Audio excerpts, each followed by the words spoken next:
There are 2 Abyss Gears to augment each element for imbued attacks in Crimson Desert. This guide covers how to get and use the 2 unique Abyss Gears for augmenting attacks imbued with ice, those being Frost Hail and Shattering Frost.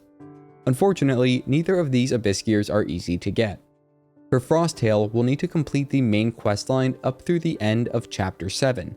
At that point, we should be able to start completing the Payloon Militia Faction questline. Once we've done all the initial quests for that, the Nest of White Feathers and Bloodied Path quests will also become available, and these might also need to be completed before finally unlocking the quests for the Skoghorn tribe. We specifically need to complete the Soul Shepherd quest.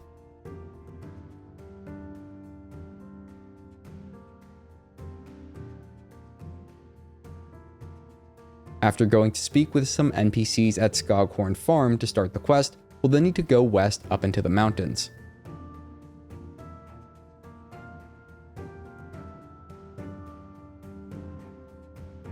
After beating up a few misguided thugs, we'll then need to defeat the White Horn boss, and this boss is weak to fire damage, so if you've got it, be sure to use it.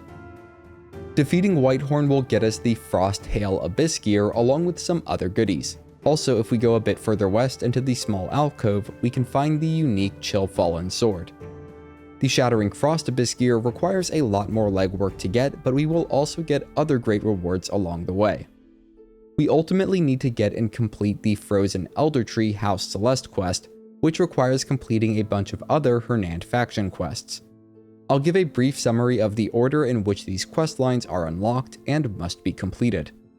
It starts with the House Roberts questline, then switches between the questlines of House Circus and Alfonso. After that, the questline for the Velua Fisherman's Guild and first 4 quests of the Parish questline should become available. This is then followed by multiple new quests becoming available for House Celeste, concluding in the Legendary Wolf quest, and I actually have a separate guide video for completing that quest if it's giving you trouble in particular.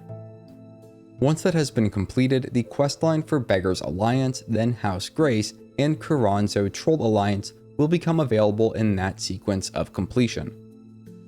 Once you have the Frozen Eldertree questline, you can stop doing others, but most reports seem to indicate that it shows up after completing the Kuranzo Troll Alliance questline.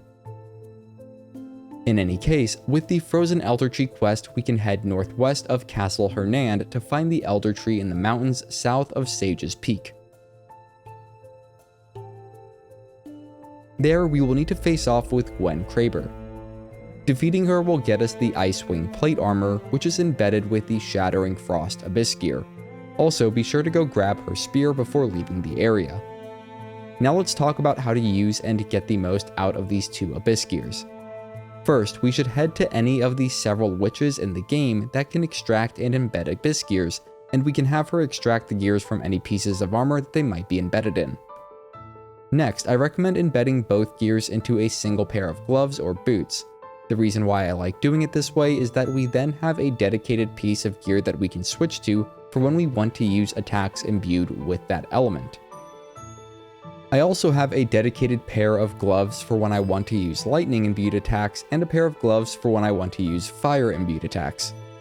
It takes a bit of practice to get fast at it, but we can then switch to whichever element we want to use and the corresponding pair of gloves, all from quick menus. This makes switching between our different elemental damage types a smoother and quicker process.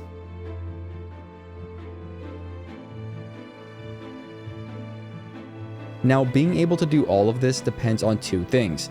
First, we need to unlock the skill that corresponds to the Imbue Element Abyss Gears that we are using. In the case of Ice, that is Frost Mantle, and it requires completing several Abyss Island puzzles to unlock. Second, we need to then use a skill point to unlock at least 1 level of the Imbue Element skill in the red skill tree. This allows us to perform specific button inputs to imbue other skills, such as turning slash with our active element. It's those elemental imbued attacks that are then augmented by the Abyss Gears that we unlocked in this video. I have separate dedicated guides on how to unlock each of the core elemental skills over on my channel, and will link the Frost Mantle one near the bottom of this video's description. If you have any questions on what was covered in this guide, you can reach out to me in the comments where I'll do my best to help. If you want to see more great content, you can head over to my channel, and if you're new, consider subscribing. You're helping me feed my cat. Her name's Marshmallow. Have a great day. If you're here today, have a great Thursday, and as always, thanks for watching.